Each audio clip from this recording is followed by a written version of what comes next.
Hello friends, once again welcome on Google Classroom Teaching Learning Program. We are going to learn poetry section. The name of the poetry There is Another Sky, written by Emily Dickinson, who belongs to America.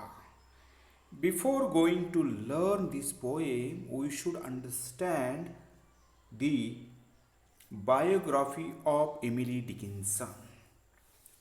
Now friends, आता ह्या वेळेस आपण American कवयित्री Emily डिकिन्सनची कविता पाहणार आहोत. देर is another sky.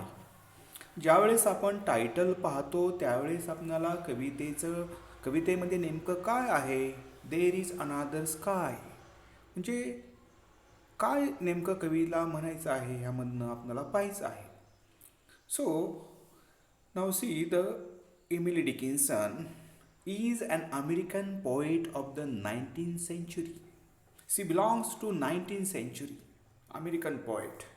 She lived lonely life. Most of her poems are motivational and philosophical.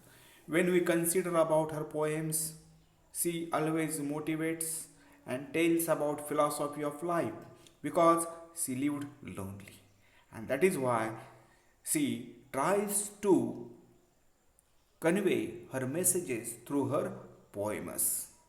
They are unique to her era. Era means period.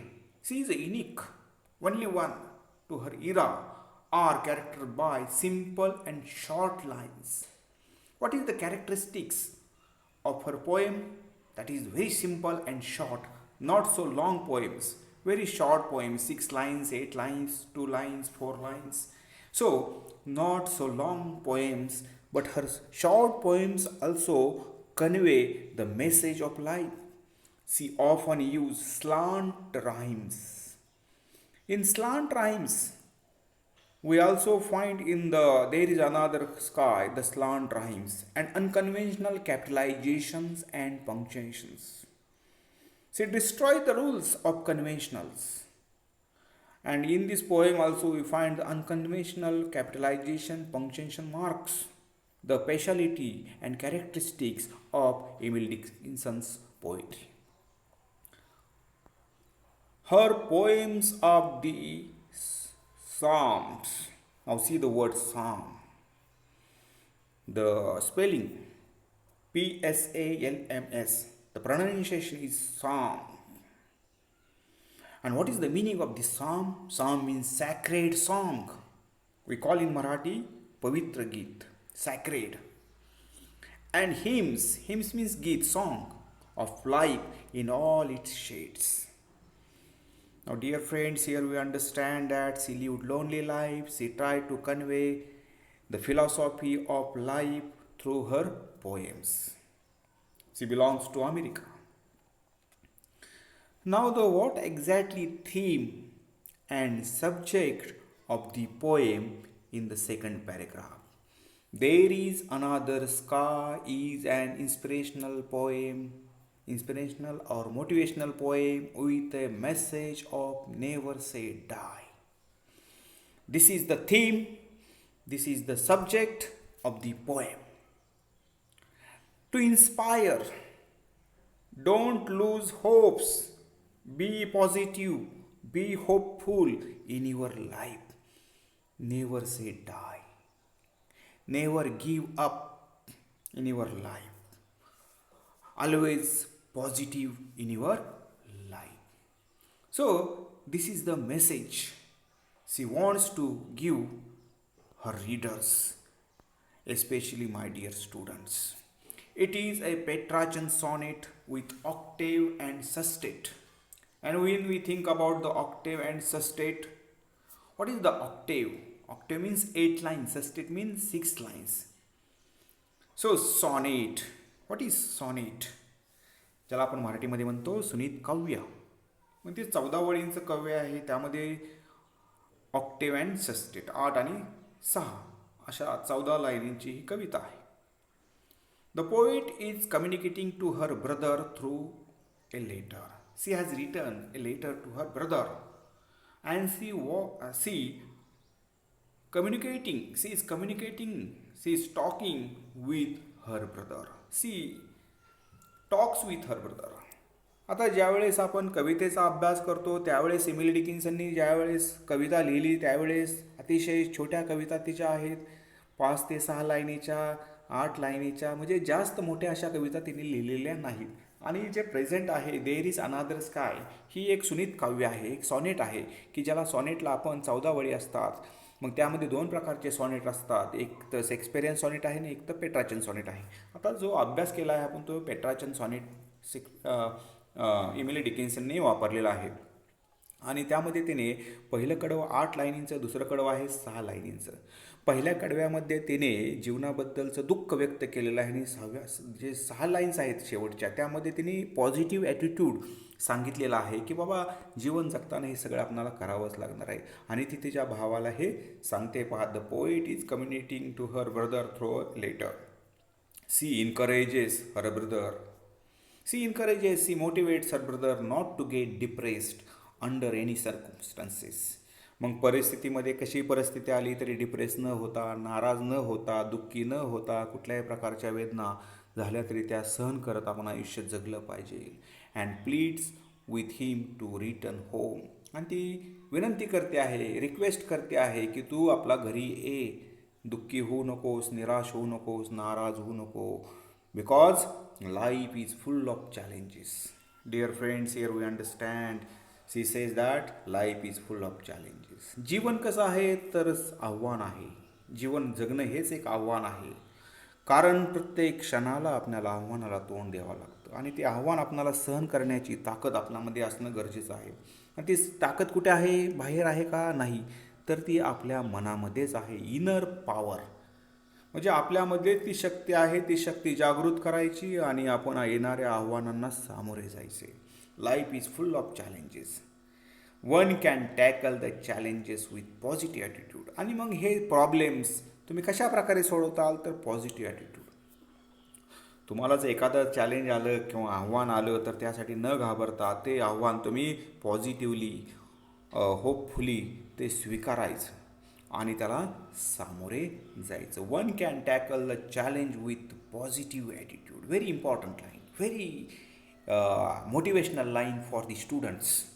आता especially ही कविता विद्यार्थ्यांसाठीच आहे, कारण तुम्हाला येणाऱ्या ज्या समस्या आहेत त्या समस्यांमधून तुम्ही मोटिवेशन घेऊन त्याच्यावरती मात करणं खूप गरजेचं आहे. There is a problem, there is a solution. आपण म्हणतो ना, जिथे समस्या आहे तिथे उपायसुद्धा आहेत.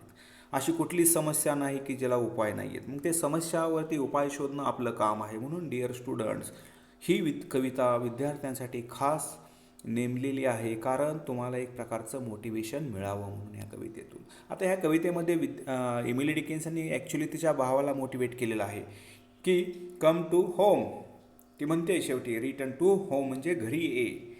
C pleads with him to come to return home. Life is full of challenges. One can tackle the challenges with a positive attitude. The poem ends on an optimistic note.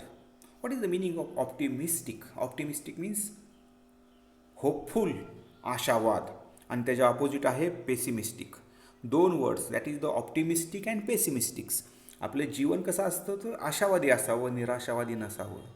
कारण जर आपल्या मनामध्ये जर आशा असेल तर जीवन जगण्यासाठी एक नवीन उभारी मिळते, असं कवयित्रीने ह्यामधनं सांगण्याचा प्रयत्न केला आहे. पहा की life is full of challenges. Life is amalgam. Life is a mixture of, life is a blending of sorrows and miseries and also happiness. आणि मग आपल्याला असं कळतं की जीवन सुखदुःखाने भरलेलं आहे, दुःखाने भरलेलं आहे, सुखाने भरलेलं आहे. आणि मग त्यासाठी आपण ऑप्टिमिस्टिक असणं खूप गरजेचं आहे. म्हणून ती म्हणते की brighter garden stands for choices that life offers to all. And this is the brighter gardens. This is the that is the poets is an imaginative place. कवित्रेचं जे काल्पनिक बाग आहे, काल्पनिक गार्डन आहे, तिला ती म्हणते ब्राईटर गार्डन्स. तिने कल्पना केली की देर इज अनादर स्काय, आणखी एक जग आहे. आकाश एकच आहे, एकच युनिक आहे ते. परंतु ह्या टायटलमध्ये कवित्रीने असं म्हटलेलं आहे की there is another sky, it is a example of hyperbole. तुम्हाला प्रश्नपत्रिकेमध्ये प्रश्न विचारला जाईल की find out the hyperbole. Hyperbole means to exaggerate the statements. त्याला आपण मराठीमध्ये म्हणतो अतिशयोक्ती. की कवी नेहमी आपल्या कवितेमधून अतिशयोक्ती दाखवण्याचा प्रयत्न करतात. म्हणजे जे रिअल नाही, वास्तवापासून वेगळं आहे ते दाखवण्याचा प्रयत्न करतात, पण त्यांचा हेतू वेगळा असतो. आणि मग आपल्याला हा हेतू काय आहे तर पॉझिटिव्ह. ती म्हणते की ब्राईटर गार्डन हे कल्पनेतलं जग आहे, कल्पनेतलं विश्व आहे की जिथं खूप सुंदर असं ते बाग आहे. Stands for choices that life offers to all, की जे तुम्हाला चॉईस निवडण्यासाठी तुम्हाला वेगवेगळ्या संधी देतं. तुम्ही जीवनामध्ये जगताना तुम्ही अनेक प्रकारच्या संधी घेऊ शकता. हिअर डिअर फ्रेंड्स, म्हणजे ह्या ठिकाणी कवित्रीला काय म्हणायचं आहे तर पहा. When we think about the Emily Dickinson is an American poet. She wrote short and simple poems, motivational and philosophical poems. She tries to convey her message through her poems. And what is the message? Optimistic message to the students, optimistic. And she also conveys her brother return to home. आता भावाला खरं motivate करण्यासाठी तिने कविता लिहिलेली आहे. आणि भाव दुःखी झालेला आहे, निराश झालेला आहे, त्याला पुन्हा आपल्या घराकडे आणण्यासाठी तिने ही कविता लिहिलेली आहे. आता हे सॉनेट आहे. त्यांनी सांगितलं की पेट्राचन सॉनेट आहे, ऑक्टेव अँड सेस्टेट आहेत, मग त्यामध्ये राईम स्कीम्स आहेत. आणि ती ज्यावेळेस म्हणते की psalms and hymns of life, एक सॅक्रेड गीत, एक पवित्र असं गीत ह्यातून आपल्याला पाहायला मिळते की तिच्या her poems are the psalms and hymns of life in all shades. पवित्र असे गीत तिने सादर केलेले आहेत, लिहिलेले आहेत. कशासाठी तर मोटिवेशन करण्यासाठी. जेवढं जेवढं चांगलं आहे, जेवढं जेवढं सुंदर आहे, तिने ते दाखवण्याचा प्रयत्न केलेला आहे. की मग त्यामध्ये तिने दुःख पण दाखवलेलं आहे आणि सॅडनेस पण दाखवलं आहे आणि हॅपीनेस पण दाखवला आहे. Because she lived a lonely life. म्हणजे तिने आयुष्य कसं जगलेलं आहे, एकटेपणाचं आयुष्य तिने जगलेलं आहे. आणि when we think about that the two shades of life, happiness and sadness. म्हणजे ह्या ठिकाणी विद्यार्थी मित्रांनो, what is the theme of the poem? That is the never say to die, means never give up, always positive, always optimistic in your life. म्हणजे काय आहे, तुम्ही आशावादी असावं आयुष्यामध्ये जीवन जगताना. मग तुम्हाला अनेक प्रकारचे संकट येतील.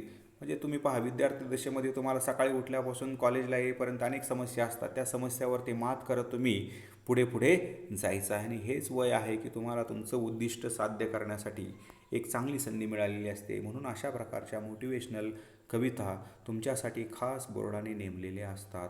त्याचा तुम्ही बारकाईने अभ्यास करा. Because in our mind that is the immense power. प्रचंड अशी ताकद आपल्या मनामध्ये असते. ती ताकद तुम्ही जागृत करावी, असा कवीचा उद्देश आहे. I hope you understand the introduction of the Emily Dickinson. Now there is another sky. Discuss about the ice breakers. Okay, dear friends, okay, we discuss about the icebreakers now. Life is amalgam of happy and sad moments. Amalgam means mixture, blending, combinations. कशाचं आयुष्य आहे? Life is full, that is life is an amalgam, mixture of happy and sad moments. Think of such moments in your life. Pair with your classmate and share both the aspects of life. आता विद्यार्थी मित्रांनो, तुमची जी आपण ice breaker नेहमी पाहत असतो का, तर पूर्वज्ञान तुमचं चेक करायचं आहे. मग तुमच्या आयुष्यात आलेले happy moments and sad moments ह्या ठिकाणी मांडायचे आहेत. मग ह्या ठिकाणी तुम्हाला पर्सनल तुमची मतं तुम्ही मांडू शकता. म्हणजे हेच पाहिजे किंवा तेच पाहिजे असं नाही. You have a freedom to write your happy moments, you write your sad moments. We try to just we guide how to write it. आता कवी आपण पुस्तकामध्ये ऑलरेडी एक दिलेली पहा, happy moment, winning the first prize in competition. तुम्ही एखादं price जिंकलेलं आहे कॉम्पिटिशनमध्ये, स्पर्धेमध्ये, आणि तुम्ही खूप आनंदी झालेला आहात, म्हणजे हॅपी मोमेंट झाली. आता सॅड मोमेंट काय आहे? Losing your mobile, bicycle or valet. तुमचा मोबाईल हरवला, तुमची बायसिकल हरवली किंवा वॅलेट किंवा तुमचं पाकिट हरवलं. ज्यावेळेस तुमचं पाकिट हरवतं त्यावेळेस तुम्ही दुःखी होता. मग अशा आयुष्यातल्या कुठल्या कुठल्या तुमच्या समस्या आहेत, कुठल्या कुठल्या गोष्टी आहेत की त्यातून तुम्ही दुःखी झाला, आनंदी झाला, हे हॅपी मोमेंट आणि सॅड मोमेंट तुम्हाला लिहायचे आहेत. आपण पाहूया की तुम्ही ह्या ठिकाणी पर्सनली लिहू शकता. Just we discuss about that. मग आता आपण हॅपी मोमेंट कुठल्या आहेत? सेलिब्रेटिंग फेस्टिवल्स, सण उत्सव आपण साजरे करतो, ती काय हॅपी मोमेंट आहे. गोईंग ऑन टूर काय आहे? हॅपी मोमेंट आहे. ही सुद्धा काय आहे? हॅपी मोमेंट आहे. सहलीला जायला सगळ्यांना आवडतं. डिनर पार्टीज विथ फ्रेंड्स, तुम्ही मित्रांबरोबर पार्टीला गेला, ही सुद्धा काय आहे? हॅपी मोमेंट आहे. मग सॅड मोमेंट काय? गेटिंग पनिशमेंट, इलनेस, गेटिंग लेस मार्क्स, ह्या सॅड मोमेंट्स आहेत तुमच्या आयुष्यातल्या. आता हे जस्ट मी तुम्हाला आपलं एक गाईडलाईन्स म्हणून दिलेले आहेत, पण तुम्ही ह्या ठिकाणी तुमच्या सॅड मोमेंट्स आणि हॅपी मोमेंट्स तुम्ही तुमच्या मनाने लिहायच्या आहेत तुमच्या आयुष्यातल्या. असं त्यामध्ये आईस ब्रेकरमध्ये दिलेले पहा की बाबा तुम्ही तुमच्या आयुष्यामध्ये कुठल्या कुठल्या गोष्टी आलेल्या आहेत, happy moments and sad moments, ह्या तुम्ही त्या ठिकाणी लिहायच्या आहेत. म्हणजे dear friends, here life is an amalgam of happy and sad moments of such moments in your life. Pair with your classmate, share both the aspects of life. म्हणजे जीवन कसं आहे? सुखदुःखाने भरलेलं आहे. मग आपण काय करायचं? आनंदी आठवणी आणि दुःखी आठवणी म्हणजे क्षण, हॅपी मोमेंट क्षण आणि दुःखी क्षण हे आठवायचे आहेत. परंतु मी तर असे म्हणेल की तुम्ही नेहमी आनंदी क्षण आठवत जावा, म्हणजे तुम्ही कधी दुःखी होणार नाही. कारण जर दुःख उघडत बसला तर अजून तुम्हाला त्रास होणार. त्यापेक्षा तुम्ही काय करायचं? पॉझिटिव्ह राहण्याचा प्रयत्न करायचा. I hope you understand the first. Then discuss with your partner and find proverbs, idioms, phrases of a similar meaning to the one given and fill them in the stars given below. Every cloud has a silver lining. Very beautiful line. आता ज्यावेळेस आकाशामध्ये ढग असतात काळे कुट्ट, त्याच वेळेस त्या ठिकाणी आपल्याला सिल्वर लाईन दिसते, एक चंदेरी लाईन दिसते. आणि ती काय सूचित करते मित्रांनो? What it indicates? The hope, एक आशेचा किरण त्यातून आपल्याला दिसत असतो. मग अशा प्रकारच्या प्रोव्हर्ब्स, ह्या प्रोव्हर्ब म्हणजे अशा प्रकारच्या म्हणी तुम्हाला पॉझिटिव्ह ॲटिट्यूडच्या लिहायच्या आहेत. म्हणजे यू हॅव फ्रीडम. तुम्ही डिक्शनरी काढा, डिक्शनरीमध्ये खूप दिलेले आहेत. आपण जस्ट डिस्कस करूया थोड्याफार. Human life has ups and downs. मनुष्याचं आयुष्य कसं आहे? Up and down. बरोबर आहे ना? जीवन कसं आहे? अप्स अँड डाऊन्स, कधी वर जातं कधी खाली येतं. म्हणजे happy and sad. Ups and downs म्हणजे काय? Happy and sad. Human life has ups and downs. If you lose everything future remains. आत्ता काय हरवलं असेल तर हरवू द्या, अजून फ्युचर रिमेन्स, भविष्यकाळ अजून यायचं आहे ना. कमी मार्क पडले पडू द्या, घाबरू नका. अजून भविष्यकाळात तुम्हाला भरपूर परीक्षा द्यायच्या आहेत. त्या परीक्षांचा तुम्ही विचार करा आणि चांगले मार्क मिळवा. म्हणजे तुम्ही काय असलं पाहिजे? आशावादी असलं पाहिजे की झालेल्या गोष्टी विसरून जावा, पुढे पुढे चालत राहावा. कारण काय आहे? Life is a amalgam of happiness and sadness. म्हणून ह्या ठिकाणी कवीने असं सांगितलेलं आहे की every cloud has a silver lining. पुढचं आहे if winter comes can spring be far behind. Very beautiful line. If winter comes, आता काय खूप थंडी आहे, can spring B far behind, त्याच्या पाठोपाठ काय येणार आहे? स्प्रिंग येणार आहे, वर्षा ऋतू येणार आहे, सगळीकडे बहर येणार आहे. आता जरी बर्फ पडत असला, विंटरमध्ये सगळीकडे बर्फ पडत असेल तरी येणारा काळ अतिशय सुंदर असणार आहे. म्हणजे ह्या ज्या प्रोव्हर्ब्स आहेत, इडियम्स आहेत, फ्रेजेस आहेत, त्यातून आपण काय शिकलेलो आहोत? तर ह्या ज्या आपणाला फायदाच होणार आहे. Optimistic life. ऑप्टिमिस्टिक लाईफ म्हणजे आपलं जीवन कसं आहे? नेहमी आशावादी असावं. आता पुढचं आहे when we look at the sky we find several objects. They stand for something or the weather. Complete the following table by finding the significance of the given object. One example is given to you.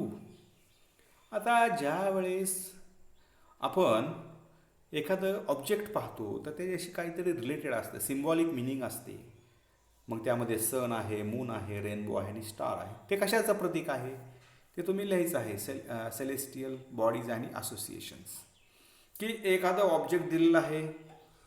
आता red rose म्हणले की आपण ते प्रेमाचं प्रतीक म्हणतो, म्हणजे लव. Red rose indicates लव. आता red colour also indicates danger, म्हणजे त्याच्याबरोबर काहीतरी असोसिएट झालेलं असतं. मग आपण पाहतो की रेड ग्रीन कलर काय आहे, समृद्धीचं प्रतीक आहे. दुसरं ज्यावेळेस आपण व्हाईट कलर पाहतो तो शांततेचं प्रतीक आहे. म्हणजे अशा प्रकारे आपणाला एक वस्तू दुसऱ्या वस्तूशी काय निगडीत आहे ते आपणाला ह्यातून दाखवायचं आहे. मग ह्या ठिकाणी पहिलं उदाहरण दिलं पाहिजे, द सन. सन कशाचं इंडिकेट करतं, काय दर्शवतं, what is the symbolic meaning of sun? Power. Sun काय इंडिकेट करतं? Power, heat, energy, commitment etcetera. म्हणजे सूर्य कसा आहे तर पॉवरफुल आहे, हीट जास्त आहे, एनर्जी आहे, कमिटमेंट आहे, हे त्याचं लक्षण आहे. The moon. मूनचा विचार केला काय लक्षात येतं? Beauty and calmness. म्हणजे सन कसा आहे तर पॉवरफुल आहे, हीट आहे, पण ज्यावेळेस आपण चंद्राकडे बघतो तो कसा असतो? शांत असतो, दिसायलाही सुंदर दिसतो. सूर्याकडे आपण बघू शकतो का? नाही. सूर्याकडे बघण्यासाठी आपल्याकडे तेवढी म्हणजे एनर्जी नाही आहे, त्याला गॉगल वगैरे घालूनच पाहावं लागतं. परंतु चंद्राकडे आपण बघू शकतो, म्हणून त्याला ब्युटी अँड कामनेस असं आपण म्हणूया. तुम्ही अजून काही उपमा देऊ शकता. The rainbow. आकाशामध्ये रेनबो आल्यानंतर आपल्याला खूप आनंद होतो, म्हणून जॉय, ब्युटी अँड कलर्स, म्हणून आपण त्याला जॉय, ब्युटी अँड कलर्स ह्या उपमा दिलेल्या आहेत. The stars. स्टार्समधनं काय मिळतं आपल्याला? डायरेक्शन्स. ह्या स्टार कुठल्या दिशेला येतो? फॉर एक्झाम्पल नॉर्थ स्टार, उत्तरेचा तारा आपण म्हणतो, उत्तर तारा, ध्रुव तारा. हे जे तारे आहेत त्यातून आपल्याला डायरेक्शन मिळतं. नंतर होप. म्हणजे विद्यार्थी मित्रांनो, तुम्हाला ह्या ठिकाणी फ्रीडम आहे, तुम्ही अजूनही लिहू शकता की बाबा कशाचं काय प्रतीक आहे. त्यानंतर colour mentioned in the hexagons given below. Hexagon means brackets are associated with something or the other. Discuss with your partner and fill in the blanks. Hexagons given. आता ह्या ठिकाणी जे ब्रॅकेट्स दिलेले आहेत त्यामध्ये कलर्स दिलेले आहेत. आता आपण पाहिलं सन, मून, स्टार्स एसेट्रा. पण आता ह्या ठिकाणी आपण काय पाहतोय? कलर्स. प्रत्येक कलरला काही ना काहीतरी सूचित केलेलं असतं. म्हणजे व्हाईट कलर काय आहे तर पीस, त्यांनी दिलेलं आहे. White colour stands for piece. मग आपण पाहूया की white stands for piece, black stands for darkness or prostate. म्हणजे ब्लॅक कलर कशाचा इंडिकेट करतो? डार्कनेस, अंधाराचा, किंवा प्रोटेस्ट. एखाद्या आपण आवाज उठायचा म्हणलं की काळ्या फिती लावतो ना, म्हणून प्रोटेस्टचा पण प्रतीक आहे. रेड. आता रेड दोन प्रकारे वापरला जातो, डेंजर म्हणून पण वापरला जातो आणि लव म्हणून पण. म्हणून डेंजरसाठी पण रेड कलर आहे आणि लवसाठी सुद्धा रेड कलर आहे. येलो. येलोमधनं काय दर्शवलं जातं? सनशाईन. म्हणजे सनशाईन त्यातून पिंक काय आहे? डेलिकसी, नाजूकपणा. ब्ल्यू कलर कोणाचा असतो? वॉटरचा आणि स्कायचा. म्हणजे अशा प्रकारे आपणाला ह्यातून काय समजतं तर the importance of colours and their significance. You should solve these all activities in your notebook. That is the ice breakers. Dear friends, in icebreakers we completed these activities, and these activities you have freedom to write. It is to check to your previous knowledge.